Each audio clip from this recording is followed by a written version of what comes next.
Welcome to the Bitcoin Basics podcast with your hosts, Faris and Gordon from CoinCompass.com, enabling you to safely buy and securely store your Bitcoins. All resources are in the show notes and description, including our disclaimer. Visit BitcoinBasicsPodcast.com to subscribe and discover other free content. Hello, everyone, and welcome to another Bitcoin Basics podcast with your host, Gordon. That's me, and I have Faris with me as well, not only my co-host, but also the co-founder and partner of CoinCompass. So, Faris, how about we start there? Do you want to tell us about your particular background?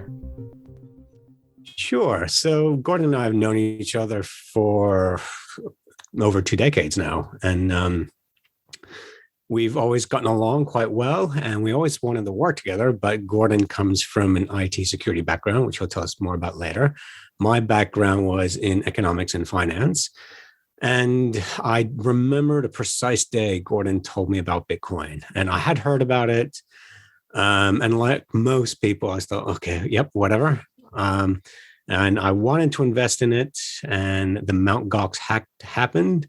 And like most people, I misunderstood what happened. I thought there was something wrong with the network, with Bitcoin itself, not that an exchange had been hacked. And then it wasn't until 2016 that I started delving into the financial and economic fundamentals of Bitcoin, because the tech side took me a lot longer to understand. But the economic fundamentals of Bitcoin is what really gave me that eureka moment. Because at the time, I'd left my position working at the universities. I used to tutor and lecture in international relations. I had always been an active investor in real estate. I started day trading derivative markets, so shares, commodities, and currencies. And in all my research, I started looking into Bitcoin. Did everything wrong. I was telling all my friends buy and hold it long term. Of course, I traded in and out, in and out, in and out. So absolutely the wrong thing to do. But I spent, I would say, for 6 months, spent 4 hours a day just delving into Twitter, Reddit, and reading as much as I could about Bitcoin, just trying to understand it. And I had a few people coming up to me saying, Faris, I hear you're the Bitcoin guy. What is it? How can I buy it?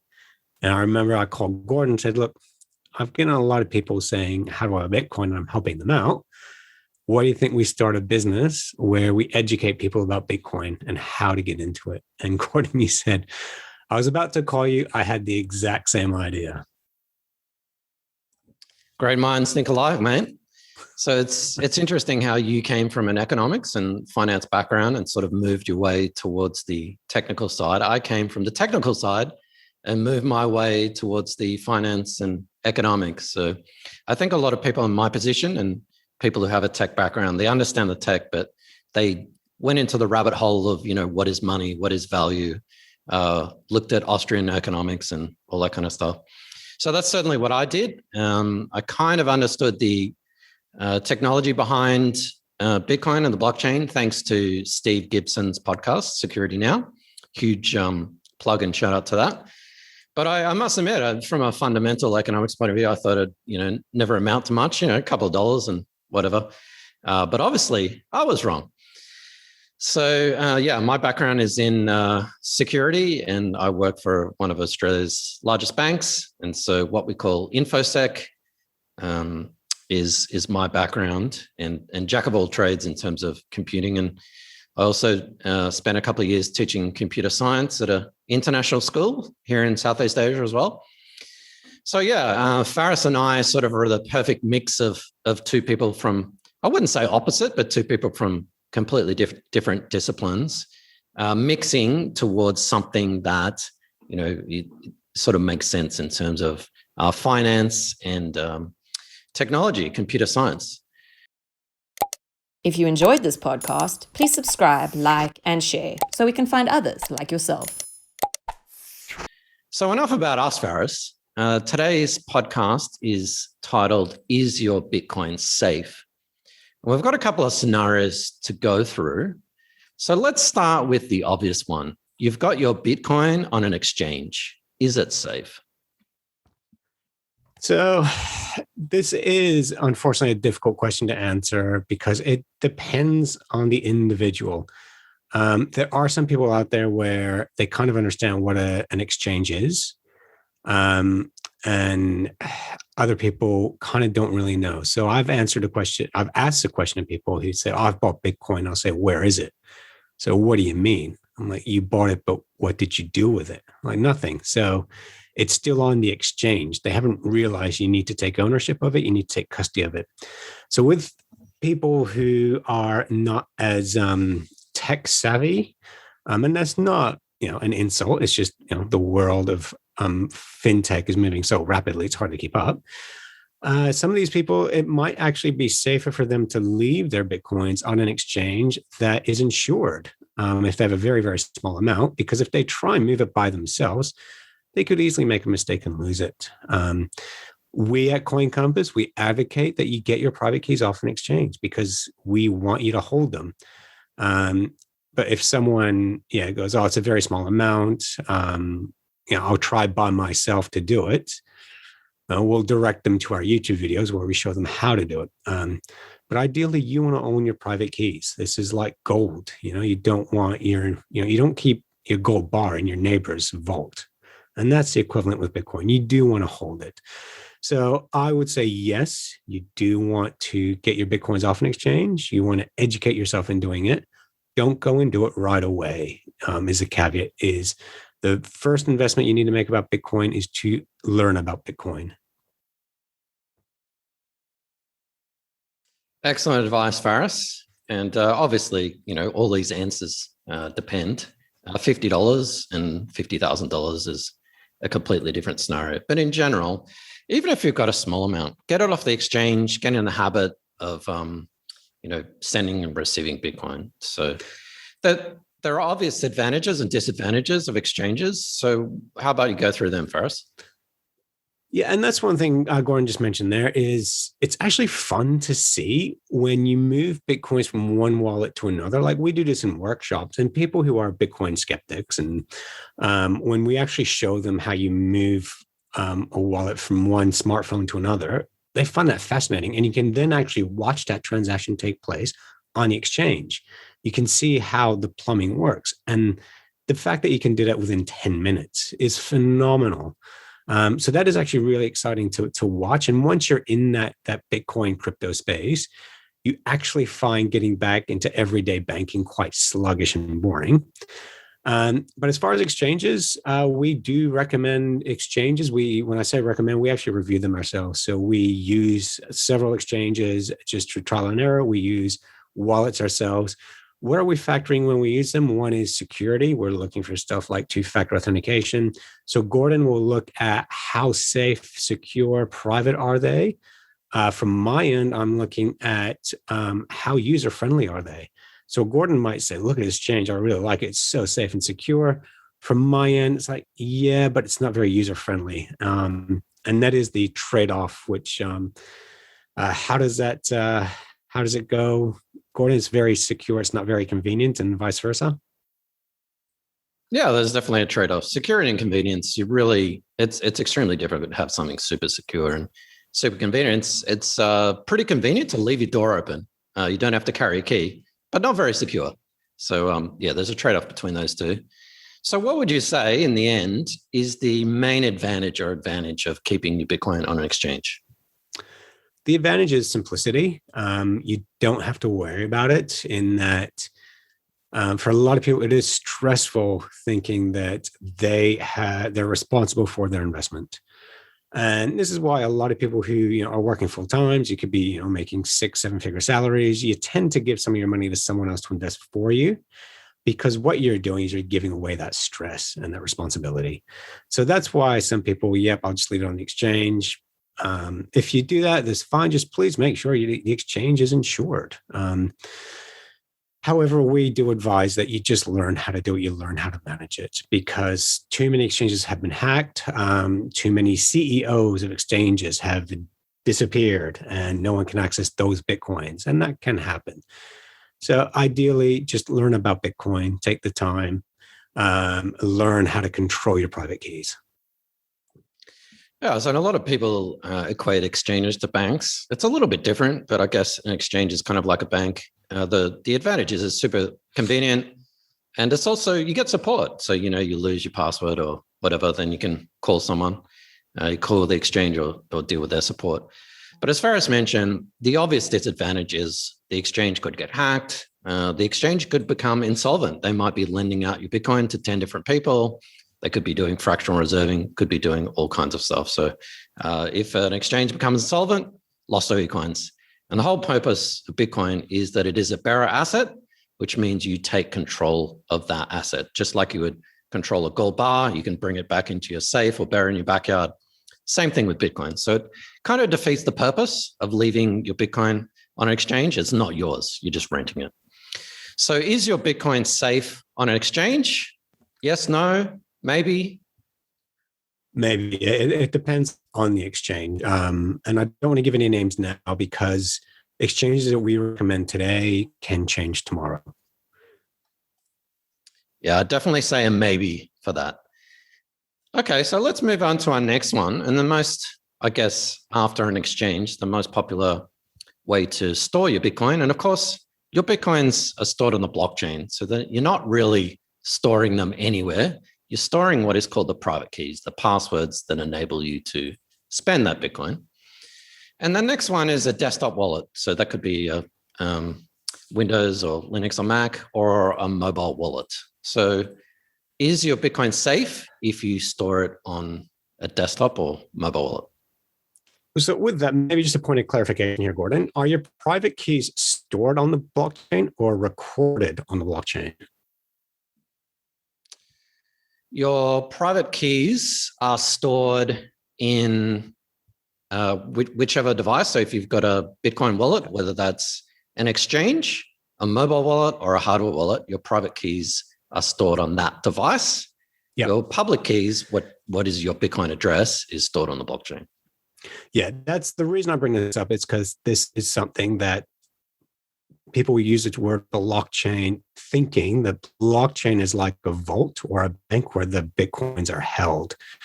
It isn't. Blockchain is essentially a spreadsheet recording transactions from Bitcoin wallets. So that's why I'm learning to get a bit more pedantic with the language that we use in this industry. So the blockchain records transactions of Bitcoins moving from one wallet to another. It does not store them. It does not store private keys. Those are held in wallets.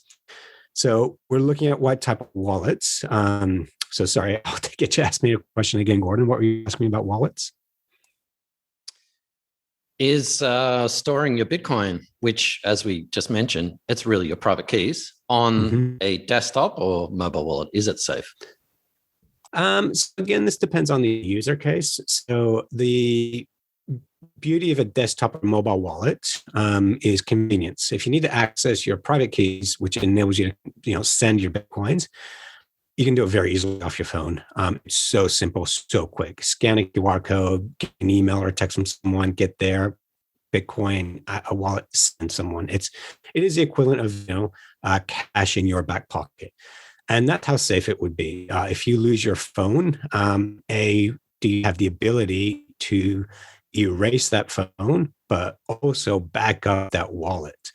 Back up and restore it. So you kind of want to know what you're doing. It's like, okay, if I lose my phone, that means I've lost a Bitcoin on this phone. Can I log in remotely, disable my phone, get a new phone, and restore my Bitcoin wallet with those Bitcoins on it?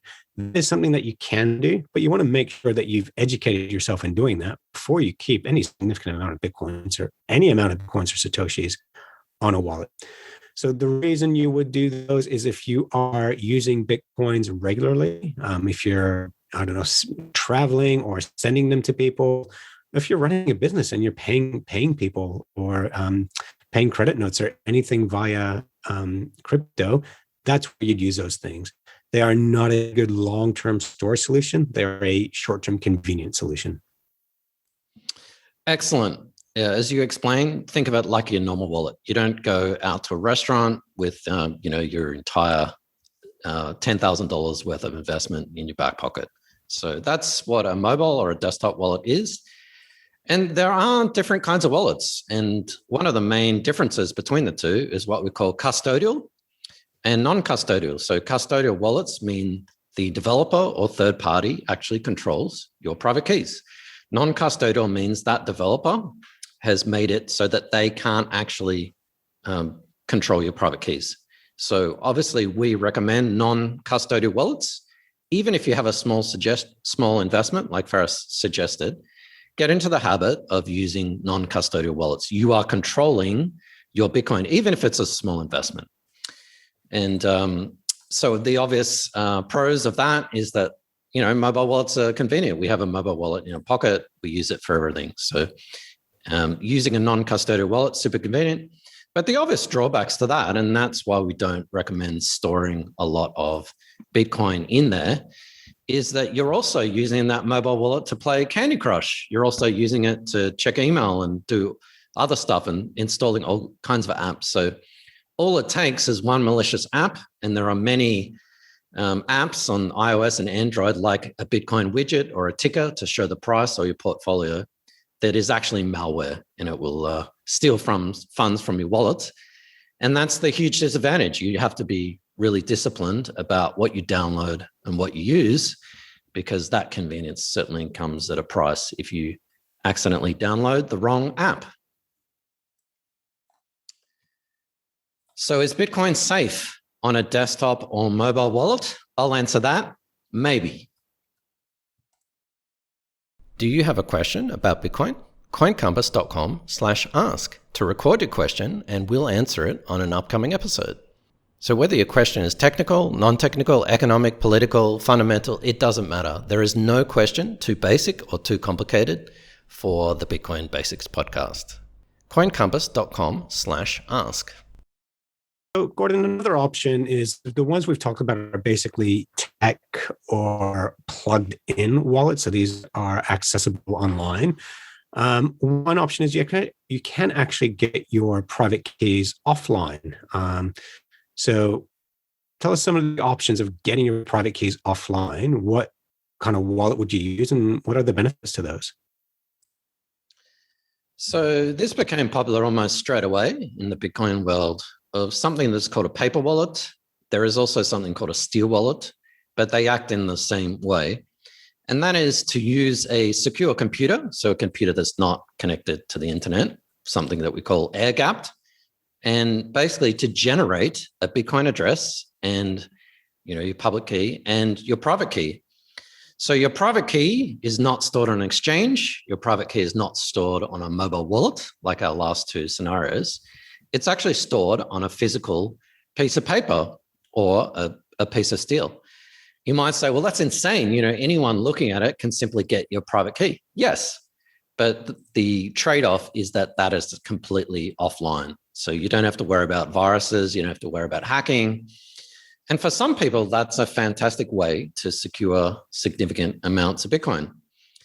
The obvious pros to that is that it's completely offline. So you don't have to worry about upgrading your mobile phone or computer and hacking and malware or phishing scams or anything like that.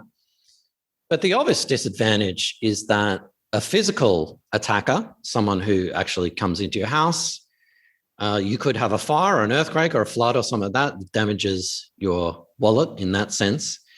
Or you might move house and, you leave your $20,000 worth of Bitcoin on a paper wallet in your bookshelf, and you accidentally sell that book, or that book gets damaged or whatnot. So there are advantages and disadvantages with all these scenarios that were mentioned, but a paper or steel wallet, and the obvious advantage to a steel wallet is you actually imprint your private key onto a piece of steel, which is more durable than a piece of paper.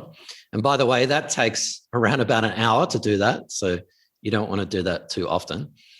And you put that somewhere safe. You put it in your personal safe at home or somewhere secure in your house.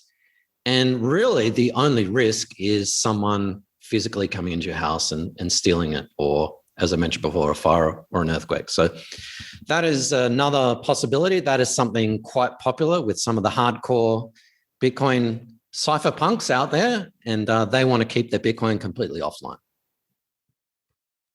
So with that option, Gordon, is it you are transferring your private keys onto a steel card, and would you have to go through that process every time you send or receive Bitcoins from that wallet? Yeah. So, we mentioned the word wallet. There's no software or anything involved in it. It's a piece of paper, piece of steel. You generate it ideally once. So you generate your public address and your private address once. You imprint that onto your piece of steel or paper. And that's where it is. You can add to it. So, for example, if you acquired more Bitcoin, you don't want to change that address. You simply add or deposit more Bitcoin to that address. But obviously, if you ever wanted to sell that or cash out, you would then have to transfer it to an exchange or some kind of wallet. So it's obviously something that you don't want to do too often. It's your long-term investment, maybe even your retirement investment or something that you want to pass on to your heirs. It is definitely a long-term solution. So that is, what I would call a legacy coin. It's something that, 20, 30 years, you don't want to do anything with. Is there something in between where we've got the convenience of a mobile desktop wallet, but also maybe just the security of one of those cold wallets? Is there an option in the middle there? Yeah, absolutely. And probably the most popular wallet, especially with people with significant amounts of money, is a hardware wallet. And they can vary in size and shape, and some of them just look like a USB key. And what it is, and remember what a hardware wallet is doing, is storing our private keys. So that, long string of numbers, a private key. And if you've got several Bitcoin addresses, you've got several private keys. And so a Bitcoin wallet sort of manages that for you. Well, the problem with storing your private keys on exchange, as we mentioned, is obviously the risk of insolvency or hacks. The problem with storing it on a software or desktop wallet is, viruses, malware, or hacking. And so what a hardware wallet does, it sort of provides the best of both worlds. It provides the convenience, but it also provides the storing and especially the generating of private keys on what is called a secure element. And what that is, unlike a USB key, what it is a secure, sort of like a secondary CPU that it stores that information into. So even if you plugged a hardware wallet into your Windows 7 computer that is riddled with viruses and malware and all kinds of stuff, and you play Candy Crush on it, and it's just absolutely horrible mess, even plugging it into that wouldn't mean that your Bitcoins are compromised. It's a separate device which provides security at a hardware level, not at a software level. Yeah, I personally do like the options of hardware wallets. For one, there's a demographic thing there where we've seen baby boomers are a bit skeptical of Bitcoin because they think it's just digital. You can't touch it. Whereas you show them a hardware wallet, it gives them that sense of security. And I like the fact that there are two ways of using it. So in a sense, like the cold storage method on a cold card piece of paper, if you lose that, it's gone. With a hardware wallet, you have backup seeds, where if you lose a hardware wallet, you can buy a new one and regenerate it. That gives me a bit of comfort knowing that you can do that, and it does with other clients we've worked with. What are your pros and cons as far as hardware wallets, Gordon? I think you mentioned most of them. So the obvious pro is that it's convenient. It's more convenient than a steel wallet, and it's more secure, I would say, than a desktop wallet or a mobile wallet, because you don't have to worry about viruses and hacking so much. And so you've reduced the amount of vulnerabilities, the amount of ways that you can be attacked. The disadvantage, and this is something that is just a reality, is that you still have 12 or 24 words, depending on the manufacturer, to secure. So you have your cold storage device, your hardware wallets. You have this notion of a seed phrase, and we've discussed that many times before, which is basically 24 words. So if you ever lose your Trezor, Ledger, or Cold Card, your hardware wallet, you can just simply buy another one and restore your private keys using those 24 words. But now, instead of having your Bitcoins on exchange or having your Bitcoins on a paper or steel wallet, now you have two things to secure. You have your hardware wallet and your 24 words. Ideally, you don't want to have those two things in the same place for obvious reasons. But still, even with that disadvantage, you are reducing a lot of single points of failure. I guess the only other risk or downside I would say is some kind of manufacturing error. So you may have a bug, the manufacturer might have a bug in the software or an update, or there may have been some sort of supply chain attack or whatever. That's fairly rare, but there are other ways to mitigate against that. So I would say a hardware wallet for most people, actually the pros outweigh the cons.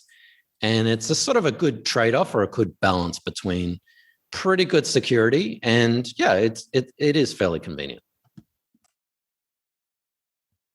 Thanks, Warden. So all the options we've discussed so far are individual investors buying Bitcoin for themselves. There is another component in Bitcoin right now, and that is institutional investing, where someone else is buying Bitcoin on your behalf. So with that, I will give a fund manager or a hedge fund my money. They will buy Bitcoin for me. They will hold it for me. I've alleviated myself of that responsibility. But how do I make sure that they just don't run away with my Bitcoins? I kind of would like to know, hang on, I may have given them $50,000 worth of Bitcoin today. That could be worth $5 million in a few years' time. How do I know they're just not going to run away with investor funds? What kind of security can I have? Is there an option like that available? Yeah, and then I guess that's the same as exchange. If you've got a significant, huge investment, a large investment, leaving an exchange, there's no guarantee that the exchange won't just do an exit scam and leave your coins, which has actually happened. Same thing with investor. I guess from a business perspective, investment companies build a reputation. So, if they start stealing customers' funds, then that's probably obviously not a good thing and a time to get your coins out of there. But there is a solution. And so this is a popular solution. It's called multi-sig. And multi-sig is basically you have several devices. So you don't just have one hardware device or one paper wallet. You have multiple. And it takes multiple devices to actually spend your Bitcoin. And the most popular of those is what is called a 2 or 3 multi-sig. So for example, you have 3 hardware wallets. You set up a multi-sig Bitcoin address. And basically, it means that in order to spend your Bitcoin, you need 2 of 3 devices to actually sign that or basically approve it.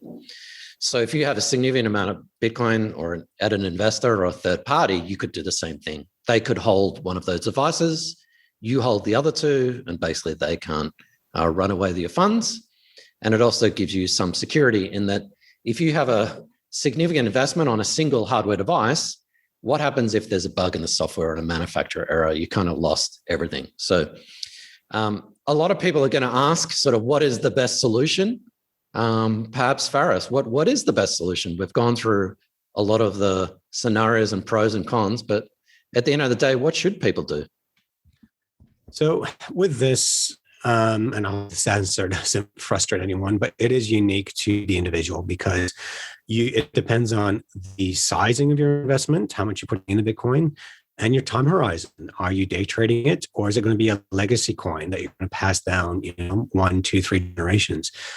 It depends. And there's a huge thing that we actually haven't discussed, which we do, is a key component to what we do, and that is your security hygiene. Gordon alluded to this earlier, InfoSec and OPSEC. And one of the worst things you can do is go, yep, I know how to buy Bitcoin. I know what wallet I'm going to move it into. But you're using a computer that could be littered with bugs or malware. And even though what you are doing is right, you're doing it on a device that is not the right tool for it. So that's actually step number 1 that we teach people is, how you protect yourself online. So things like, setting up password managers, VPNs, these are what we get you to do before you buy Bitcoin.